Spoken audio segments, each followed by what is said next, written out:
haba yato a rayuwar yanzu duk wanda ya ma kankara kamar tawadi ba ta ice baya su. Salamu alaikum dun gajere.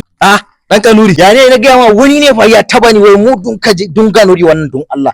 wai ya taba ka kana tsaye a nan gurin a gaba na kuma kace cewa wani ya taba ka, ban ganka da wata sanda ba, ba wani barandami, ba wani adda, ba komai. To dun gajere menene ku yana so yayi? Yanzu kai fi sabilillahi wata adda zaka dauko. Ai a yayuwar yanzu duk wanda ya ma kankara kamar tarwadi adda zaka nemo ka kalle wadan shegi ya kai yasin. Ai a fim su bahu bani yana ya cire kai. Yawa irin ji Haka zai kai. haka zaka yi. An gama. Bari ya je. To Subhanallah. Salamu alaikum. Annu alaikum salam. Wai akwai masala wallahi. Matsala kuma? Mana masala mana yanzu ba wani wai ni ya taba ba na gaya ma ya zage ni. Inna lillahi. Yanzu dai to bismillah ga ruwan sanyi ka sha.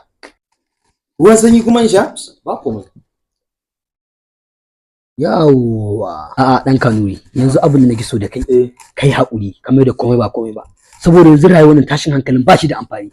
Duk wanda kake gani zaka ana kai su gidan yari, ana sel, ana kis, ana waye. Duk rashin kai zuciya ne sani da kuma rashin haƙuri. Ni dai naga wai abokina na zo kana nufin yanzu yayi hakuri shikenan yayi shiru yayi hakuri? Ina nufin kai haƙuri saboda duk wani aboki na gari ba zai baka shawaran ka je kai tashin hankali a situation din da ake ciki yanzu ba.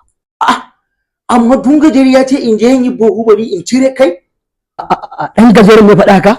Kore mana shine ya fara fa.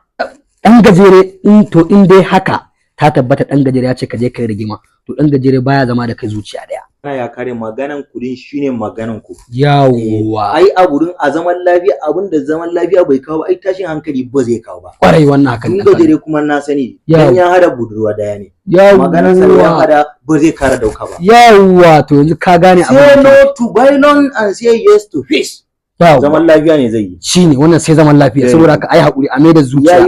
Kai zuciya ne sa. Amma ruwan sanyin ya tafi da shi. Ka je bismillah ba komai. Malam Abubakar bismillah.